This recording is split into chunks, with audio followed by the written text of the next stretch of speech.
Hey, so here is part one of my Knipex collection, and I just want to say if I got to go with the top three that I use the most, it would be the slip joint style like these. These are the 8201-200, and what's nice about these is they work a lot like a slip joint, but they lock into place, okay?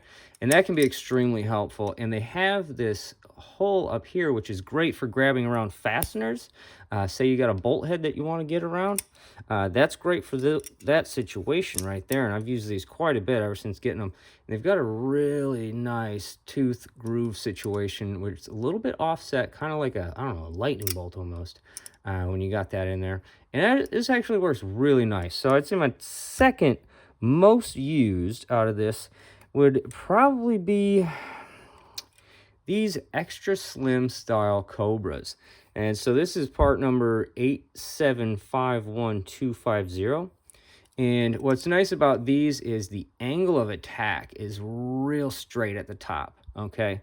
Whereas compared to something like, well, this is a much smaller kit, but tool, but you can see that this one's rounded. So if I had a comparable size, you know, that there's a little bit of difference here. This is really nice for when you got to get into a tight spot, but don't have a whole lot of width or depth to get to it.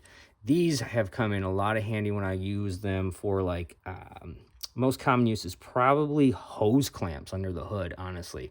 These come in handy for that type of stuff all the time. My third most used, let's see. I actually don't use these as much as I would if I didn't have a pair of cheaper ones from a different brand that I actually use a lot, just in case those break. Then these will become my next pair to go into rotation.